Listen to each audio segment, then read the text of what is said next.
Dr. Lin here with us today to talk about her career path. I had the chance to attend a panel discussion at the International Society for Stem Cell Research conference over the summer, where at the time, Dr. Lin was speaking as a co-founder of the startup company Forkhead BioTherapeutics. And since then, she has moved on to becoming the chief technology officer at another startup company, BioFront Therapeutics. So I'm sure you are all excited to hear about Dr. Lin's experiences in this super exciting field with drug discovery. So at this time, I'd be happy to turn it over to Dr. Lin. And I also would like to remind everyone that you can type any questions in the chat box, and we'll make sure we have time for some question and answer afterwards. So Dr. Lin, welcome, and take it away. Great, thank you so much, Rachel. And Happy New Year, everyone. And I hope you're all having a great start of 2021. I'm going to try to share my screen. Can you guys see my screen? Yep, you're good. Okay, great. So yeah, I thought today I'll start by giving you a brief background of just my academic background and my career journey today, and then turn us into a conversation and try to get to some questions and answers if we can. So my name is Hua Lin. I'm from China, Beijing. I grew up in Beijing and did my undergrad degree there at Peking University. Needless to say, a huge city. I then took, this was when I graduated, it was in the late 90s.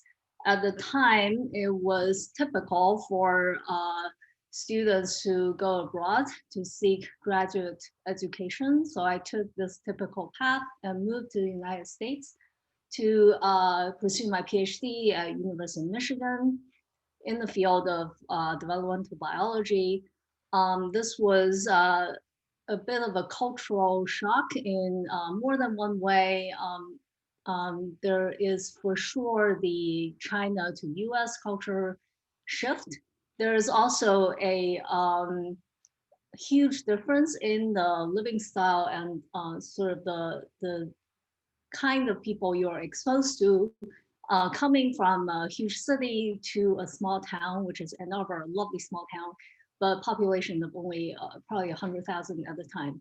So after my PhD, I went on to do an academic postdoc at Columbia University, moving yet again to a big city because I realized I loved living in cities. So I moved to New York for my postdoc. So in terms of what I did and what I learned in these several steps in my academic training, for my undergrad education, I really did very limited lab research, probably a couple semesters worth. And what I learned was pretty basic lab techniques, but more importantly, that I learned that I like doing research, but I didn't really have a great understanding of what that meant as a career. So in my PhD, I obviously rounded out my hands-on lab techniques, but two most important things I learned, first of all, is obviously critical thinking and how to form hypotheses and do hypothesis-driven research. And the second crucially important point that's so important for me every day is the role of communication in every stage of science. It can be many different modes of communication. You can be giving a research seminar or presenting a poster, writing your paper, or talking about your science to a lay audience. And of course, the all-important grant applications. Those are all forms of communications. And as I progress in my career, I've learned day in and day out how important that is. And then at the end of my PhD, I was at the time doing quite basic research in Drosophila. And I was unsure about whether I wanted to pursue an academic PI career or something else, something different. So I thought at the time, okay, I'll still do an academic postdoc, but I wanted to get into a field that has maybe slightly wider prospects for different kinds of jobs. So I decided to do a postdoc in the lab using mouse models of disease, in this case, diabetes. So during my postdoc at Columbia, I learned the ins and outs of mouse models, how they can or cannot adequately model human pathophysiology. But I think from a career planning perspective, it also gave me the true sort of understanding of what it looks like to be a quote unquote successful academic PI. And so what are the lessons I took home from that? So lesson number one, I truly believe that choosing whom to work with is just as important as what to work on. Yes, a research topic needs to be well thought out, impactful, but choosing the right mentor and that can really help you propel your career, years and decades down the road. And I have been extremely lucky in doing that. Lesson learned number two is sometimes it's very hard to know what exactly you want. And that's has been the case for me, in thinking through my career. But if you don't know what you want, as long as you know what you don't want, that's also a very valuable thing. So at the end of my postdoc, I was pretty convinced that I didn't want to become a typical academic PI because of two things. One, that I enjoy continuously learning from other people. I did not want to be I wanted to pursue a breadth of my career rather than incredible depth in a very narrow slice of science. And the academic PIs I saw around me at the time, now things have changed quite a bit, but at the time it seemed like people were specializing more and more into very narrow spaces, and I didn't really want to pursue that path. And secondly, I really enjoy working with people, all kinds of different people. And as academic PIs go, you could choose to collaborate, but many successful PIs, especially in the early stage of their career, sort of build up their own lab, their own little kingdom, close the door, really delve into research in a very small team. And I wanted to explore working with larger teams and larger groups of colleagues. So, so for that reason, I went into pharmaceutical industry, and I actually had very little idea of what that would look like before I got there. But since then, it's been 16 years since I took that leap into industries, and so far it's been a very interesting journey, to say the least. My first job was at Merck Research Labs in New Jersey in their obesity department, which later on became diabetes department, doing early stage drug discovery and development. I then decided to take yet another leap, moved back to China, to Shanghai, to join the at the time newly formed Lilly China R&D Center in Shanghai. I was there for 4 years, and then moved back yet again to the United States, to Lilly's global headquarters in Indiana. And then about 3 years ago now, decided to try out startups. So I was, as Rachel mentioned, was chief scientific officer and co-founder of a New York City-based startup company called Forkhead Therapeutics. This is actually a company that was co-founded by my postdoc advisor, who is still a professor at Columbia University. And then just a month ago, I decided to join another startup company called BioFront Therapeutics. This is a company based in Beijing, which was co-founded by my former colleagues at Lilly China. So as you can see, the network and relationships you build along the way of your career can really pay dividends down the road. So I wanted to sort of say a few words about the different environments of these different companies I've been at. Oh, sorry. Lesson learned number 3, geography is super important, even in the COVID times. So for me, what does that mean? I do truly, after having moved around these different geographies, I do see the huge value of being in the hub.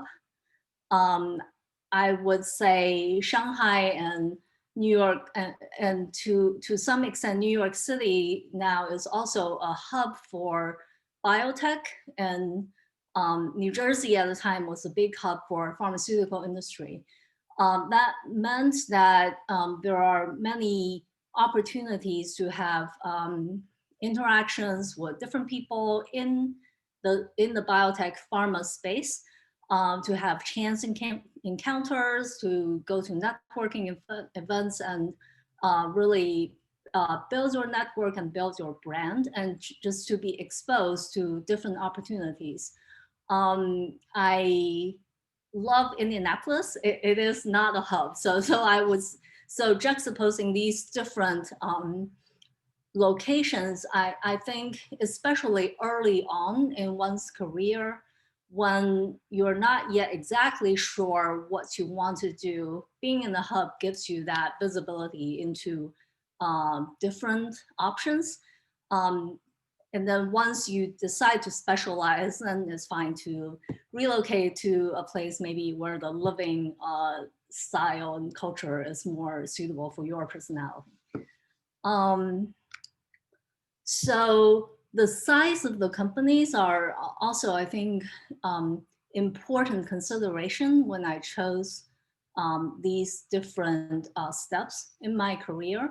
My initial job at Merck was, an entry-level biologist, and I joined a very big company with the quite big R&D site in Rahway, New Jersey at the time. That's sort of the typical small fish in big pond scenario. When I moved to Lilly, Lilly itself is a big company, but the site in Shanghai at the time was newly built.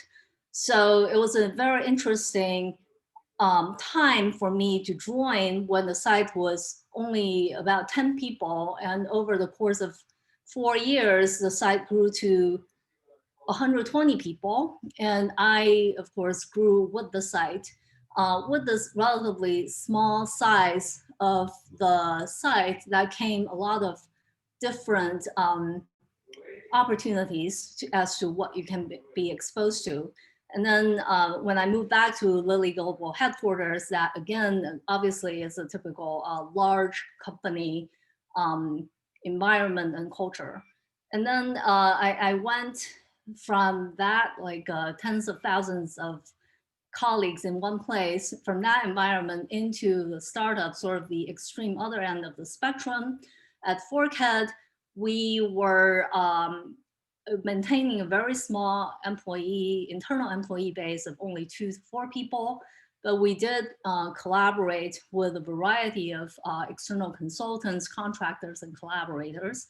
And the same is true for BioFront. BioFront is slightly larger, but we also rely heavily on external partners to do much of our work. So what are the pros and cons for the big company versus small company?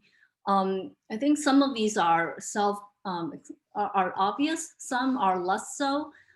So when you're at a small company like a startup, there is, as an individual, more autonomy, power to make decisions without going through many layers of committees and governance processes, etc. So there's no or low bureaucracy, and each person can have a broader scope because there are only so few of you, and each person typically does a variety of jobs. There's also more visibility, even as a bench level scientist, for example, you will have close relationships with the CEO, with the company's board, etc. So those are all pros. But if thinking about, and the reverse of that can be thought of as cons for being at a large company. But what are pros for being at a large company? You have ample resources typically. So whereas as a small company, you may decide you want to do something, but there's just not enough budget to do that. Whereas at a large company, if your project is of a high priority, you will get all the resources you need to do all the experiments. And another key value of being in a large company, the environment, is that you are surrounded by all kinds of experts in the same company, and you can learn from them for free. This is an amazing asset that once I've left the large company, I realized how valuable that is. So now if I want to learn about a discipline or some area of science that no one in my small company knows about, I have to go out and seek out consultants who are experts in the area, establish a relationship, pay them right by hour typically, and then get their advice. And then finally, at the large company, you as a scientists typically don't need to worry about any of the operational details because you have other colleagues in those functions to take care of that for you.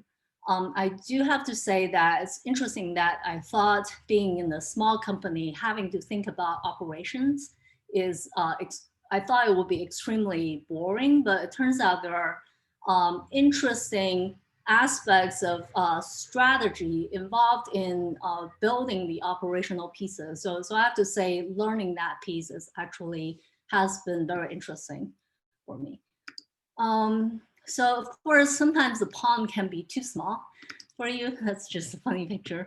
So I have, I guess, lesson number 4 I want to share is to always be passionate about what you're doing.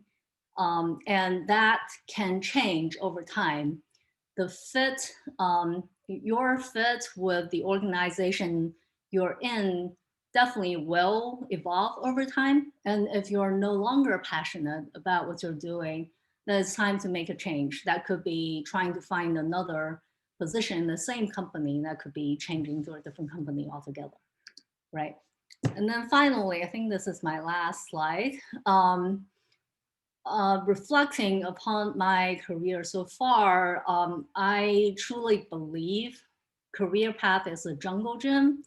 It's increasingly rare, I would say, to have the well laid out career path, career ladder that you climb one step after another, and you can sort of see into the future 20 years from now, for example, what are the steps you need to go to then eventually become, position X that you want to be.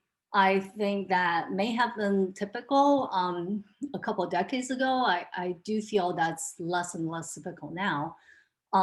But that in part reflects the dynamic nature of the biopharma industry now, just because things are changing so rapidly with new technologies emerging. Some of these areas of science we're pursuing now were not sort of in the space of imagination even 10 years ago. So one really has to be flexible and adaptable, but also make sure each step of the way you are growing your skill set to get yourself prepared for new opportunities, whatever they may be. So what are the key points that I would like to share? So again, know what you want, or at least know what you don't want. Play to your strengths.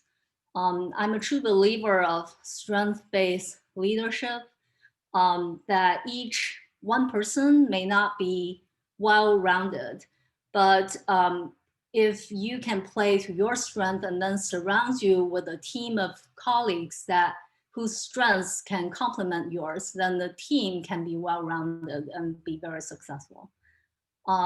Keep learning, never stop learning. And then most importantly, have fun. Because the drug discovery is so hard with probability of success extremely low. So I think to really have a sustained passion in your career, you need to be enjoying your day-to-day work, savoring the small wins along the way. Do what you're passionate about, surround yourself with people that you like working with, that share your passion. And have fun. All right, those are all my slides. I'm gonna... Awesome. Thank you so much for that, Dr. Lin. That was great. I think a lot of the lessons are also super applicable to even before you choose your career path and even thinking about working your way through schooling. So we do have some questions for the audience, if I can start that. So we have, could you elaborate on the difference between your associate director and scientific team leader roles in Lilly? This person's very interested to learn about the roles in a R&D career and how it develops vertically beyond a principal scientist. Yeah, great question. So, associate research director or whatever the research ladder is in part related to the management structure. So at the time, an associate research director was a second line manager. So I had a couple of lab heads reporting to me who each had associates in their labs. I also directly supervised a couple of associates. So that relates to the management structure. And what Lilly calls a scientific team leader, I think other companies call it different names, but essentially every company has kind of the same thing, which is related to a specific project. Each project, depending on the stage, but a drug discovery project involves many different disciplines: biology, medicinal chemistry, process chemistry, toxicology, drug metabolism, et cetera, as it goes on. That's maybe a few people or just one single person from each function joins the project team, and collectively the team pushes the project forward. There is one person on the team who is overall responsible for the project success and strategy. So the team may be, 20 people, it may be more, it could grow to hundreds as you go into a clinical stage. Those people do not report to you, right? They are all in different functions. So one has to be really good at or learn how to influence colleagues in other functions that are not reporting directly to you, but collectively you need everyone to work together to move the project forward. So that is not a permanent title. So that's really very much related to a single project. All right. The next question says, what exactly were you learning for free online, and then from which websites? So just a little bit about how you pursued the answers that you needed to know. Right. I have not been doing very. I thought I would be learning so much this past year, but I haven't. have, well, I've listened to a lot of relevant webinars. I think even before COVID, I would do that, but that you get sort of into, you get access to various networks that may promote different events, and you just seek out what's relevant to you. There are there are great courses, for example, Coursera or other websites that some are free, some you pay quite a low price. I've been meaning to learn more about data science, and I did sign up for something, but I have not really yet finished anything. But those are resources I highly recommend. And then I need to make a plug for this. I think tech transfer offices at universities are a great resource. Columbia Tech Transfer Office, which since Forkhead was a spin out of Columbia, so I have good connections there, and they put on great events. And just the last few months, I took a course that's like 10 sessions about intellectual property, which is super interesting and useful. All right, we have a couple more questions to get through. So one is a compound question, and it's how did you decide where to go next after your postdoc? And what were the factors you used in deciding, in addition to knowing that you didn't want to be a PI? Right, so it was, right, I think the first decision to take a job at Merck was relatively straightforward, because I wanted to stay in the New York area, and there were a number of pharma companies in New Jersey. There are fewer now, but there's still quite a few. I interviewed at a couple of different places, and in the end, it was really about sort of a gut feeling about the people, and how I felt the Merck team that interviewed me at the time, everyone was genuinely excited and passionate about what they're doing, whereas other companies, which I shall not name, I felt like people were not necessarily, some people were even asking me why I would even consider joining them because they appeared to be unhappy. So so it was a relatively easy decision for me. All right, so this one's also a little bit more about career path. So to facilitate a scientist's career, developing the fastest from a senior scientist to a principal investigator to a scientific director, would you recommend that a PhD graduate take a senior scientist role in a startup or in a large company?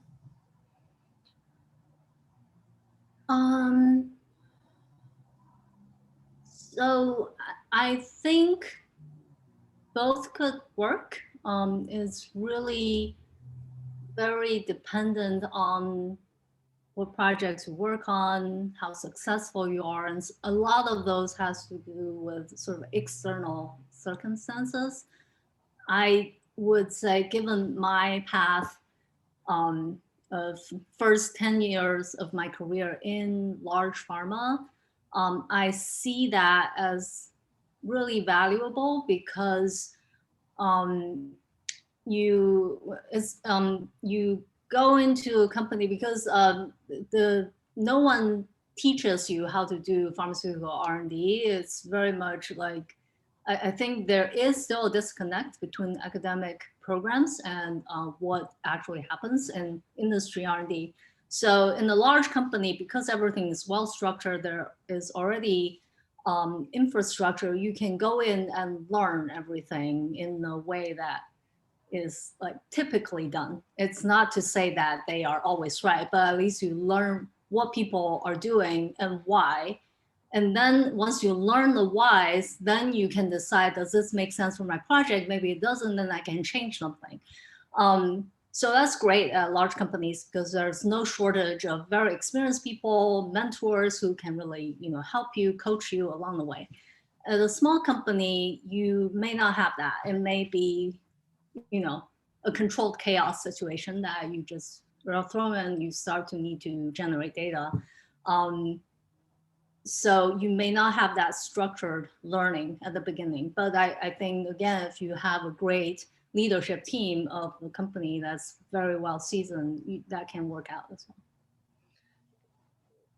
All right, so the next question says, thank you for the great presentation. Do you think doing a postdoc before getting into the industry will be helpful, even if you've already decided to go to industry in the future?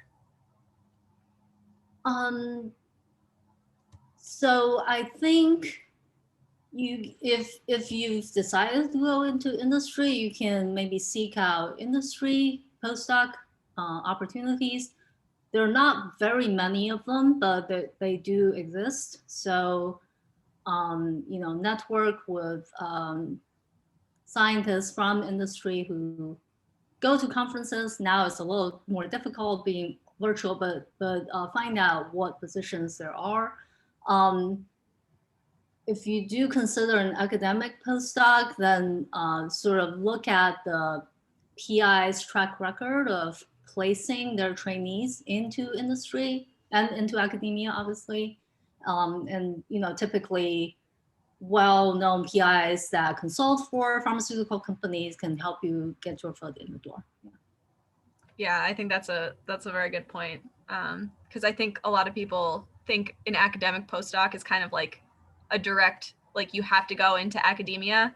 But I think it's super helpful to know that you can definitely fall on your PI as far as getting hookups into the industry world. Yeah. So this is a bit of a follow-up question to one of the earlier questions. And it's back to the different jobs at Lilly.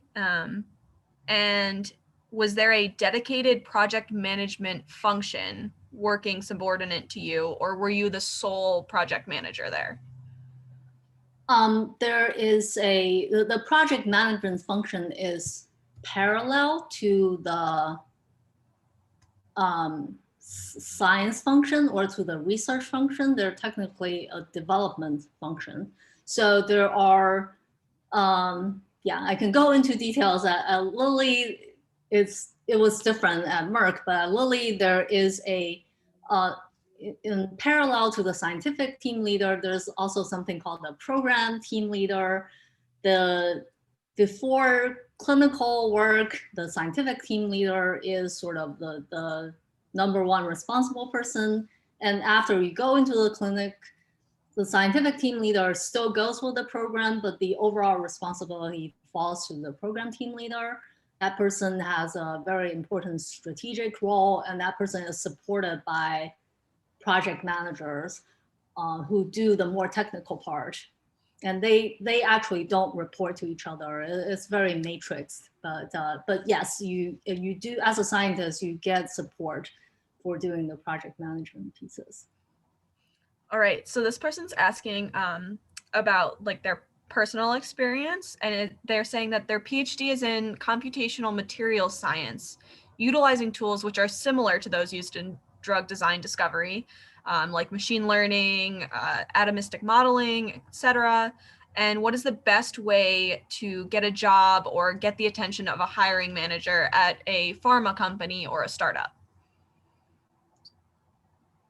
I think that sounds super interesting if you can articulate why your skill set is very applicable, demonstrate that you know what the pain points are in the biotech or the pharma industry and how you think you can help. I think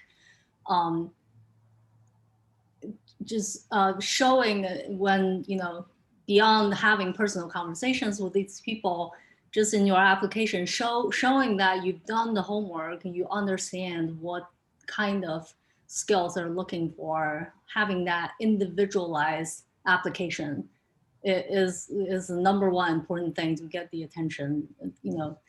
Avoid sending out boilerplate applications. Yeah, the next question kind of also relates to applications and applying to jobs. And the question is, if you decide to go directly into industry without an academic postdoc, what position titles should you look for in a job search? So it's a fresh PhD, I would say senior biologist, senior chemist, typically those are the titles. All right.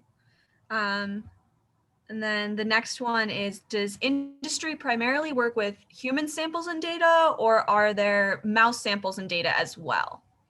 Both, yes. Okay. Is there any point in getting an MBA after a PhD if the person wants to become a director or a VP or a CTO, maybe part-time, like do a part-time MBA during senior scientist roles? Is that worth the time? I haven't done that. I personally, I've thought about doing that, and I actually did. I already enrolled in the part-time MBA before I decided to take a startup job. So I don't know if it's worth the time since I haven't done it, but I have seen colleagues who have sort of not necessarily transitioned their career, but having done an MBA that helped them to sort of elevate their level of performance to the stage that you can now think about corporate strategy, for example, and that gets you in a different space out of purely science. You can still rely on your science background, but then do something a bit different, especially at large companies. So if your job has, for example, sponsorship opportunity for you to do that, or at least just allow you the flexibility in time, and you're so interested, then definitely do it. But I think you should only do it if that's something you really want to do, and rather than the box to check. So I also have a question. What is your favorite part of the transition from academia into industry?